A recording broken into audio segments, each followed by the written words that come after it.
en bando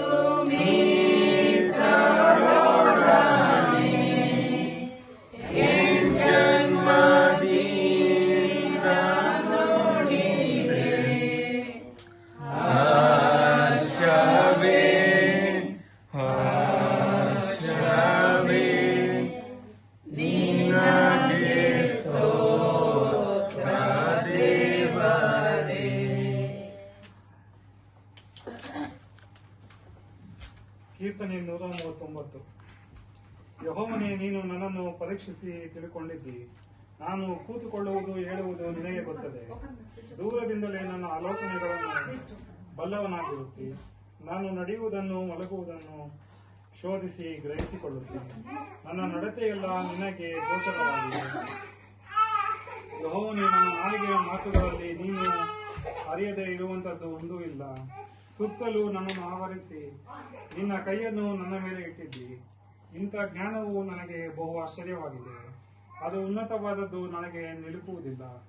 ನಾನು ನಿನ್ನ ಆತ್ಮಕ್ಕೆ ತಪ್ಪಿಸಿಕೊಳ್ಳುವಂತೆ ಎಲ್ಲಿಗೆ ಹೋಗಲಿ? ನಿನ್ನ ಕಣ್ಣಿಗೆ ಮರೆಯಾಗುವಂತೆ ಎಲ್ಲಿಗೆ ಓಡಲಿ? ಮೇಲಣ ಲೋಕಕ್ಕೆ ಏರಿ ಹೋದರೆ ಅಲ್ಲಿ ನೀನಿರುತ್ತಿ. ಪಾತಾಳಕ್ಕೆ ಹೋಗಿ ಮಲಗಿಕೊಂಡೇನೆಂದರೆ ಅಲ್ಲಿಯೂ ನೀನಿರುವಿ.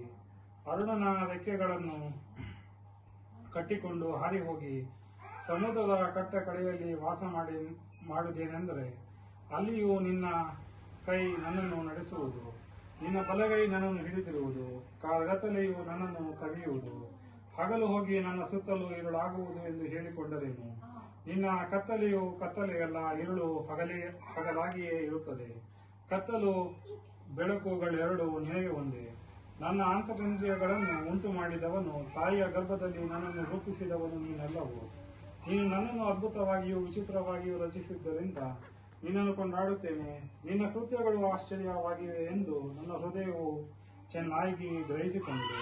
ನಾನು ಗುಪ್ತ ಸ್ಥಳದಲ್ಲಿ ಏರ್ಪಾಡುತ್ತಾ ಭೂಗರ್ಭದಲ್ಲಿ ರಚಿಸಲ್ಪಡುತ್ತಾ ಇದ್ದಾಗ ನನ್ನ ಅಸ್ಥಿ ಪಂಜರವು ನಿನಗೆ ಮರೆಯಾಗಲಿಲ್ಲ.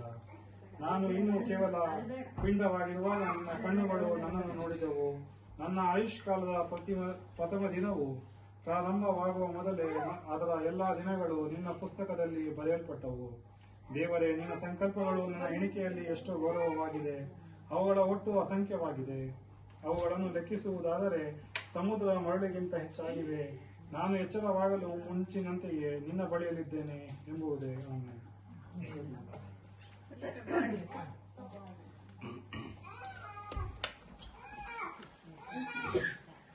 ಲೋಕಗಳನ್ನು ಸೃಷ್ಟಿಸಿದಂತ ನಮ್ಮ ಪರಲೋಕ ತಂದೆಯ ದೇವರೇ, ಸ್ವಾಮಿ, ಸಮಯಕ್ಕಾಗಿ ನಾವು ನಿನಗೆ ಸ್ತೋತ್ರ, ಕೋಟಿ ಸ್ತೋತ್ರ ಸಲ್ಲಿಸ್ತೇವೆ.